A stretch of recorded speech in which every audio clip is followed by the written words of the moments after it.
많은 현대인들에게 바쁜 아침의 식사는 사치라고 생각하고 있습니다. 하지만 건강을 생각한다면 결코 소홀히 해선 안 되는 것이 바로 아침 식사입니다. 아침 식사야말로 그날 하루의 컨디션을 좌우하는 열쇠이기 때문입니다. 우리 뇌의 에너지원은 대부분 탄수화물에서 얻고 있는 혈당인데 보통 저녁 식사 이후 아침까지 긴 공복 상태가 되면서 혈액 속의 포도당이 최저치로 떨어지게 됩니다. 이때 아침 식사를 통해 전달하는 혈당의 양이 바로 뇌의 기능을 좌우하며 식사를 하면 학습 능력과 기억력 그리고 집중력까지 높아지는 효과를 얻을 수 있습니다. 하지만 아침에 먹는 식품 중에서 유독 건강을 해치는 음식들이 존재하고 있습니다. 첫 번째는 토마토입니다. 최근 건강식품으로 각광받고 있는 토마토지만 빈속에 먹으면 좋지 않다는 사실을 아는 사람은 많지 않습니다. 아침 식사 대용으로 공복감을 해소하기 위해 섭취하는 분들이 많은데 토마토 속에 들어있는 타닌 성분이 위산과 결합하면 화학 반응을 일으켜 위장 장애를 일으킬 수 있어 주의해야 합니다. 또 펙틴이라는 성분이 위산 분비를 촉진시켜 소화불량을 유발하기도 합니다. 대부분의 사람들에게는 한두 개의 토마토를 섭취한다고 큰 문제가 되지 않겠지만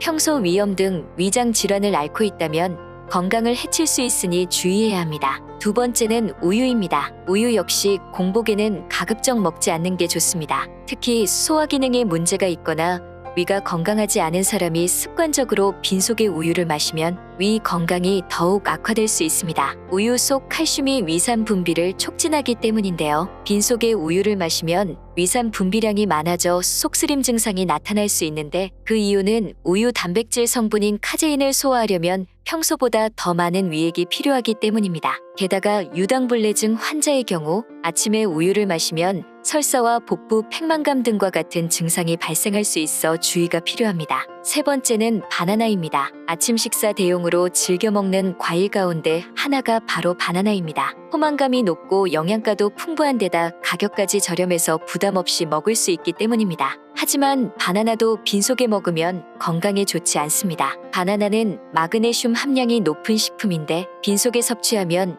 혈액 내 마그네슘 수치가 급격히 높아집니다. 이때 혈관 속 칼륨과 불균형을 이뤄 심혈관에 무리를 줄 수 있습니다. 물론 건강한 사람이라면 크게 걱정할 필요가 없지만 평소 저혈압이거나 신장 질환을 앓고 있다면 주의해야 합니다. 또 당뇨병 환자라면 혈당이 급격하게 상승할 수 있으므로 가급적 피하는 편이 좋습니다. 최근 들어 건강관리에 신경 쓰는 사람들이 부쩍 늘었다고 합니다. 앞서 이야기했듯이 아침 식사는 아무거나 먹어서는 안 되며 가급적 제대로 된 식단을 구성하는 것이 좋습니다. 먼저 탄수화물 위주의 식단은 피하는 게 좋습니다. 빵이나 시리얼 대신 밥을 먹고 흰쌀밥보다는 현미밥 또는 잡곡밥을 먹는 게 바람직합니다. 단백질 식품으로는 달걀과 두부, 생선 등이 좋으며 채소류로는 시금치와 브로콜리, 양배추 등 녹황색 채소를 추천합니다. 오늘 영상은 여기서 줄이겠습니다. 끝까지 시청해주셔서 감사합니다.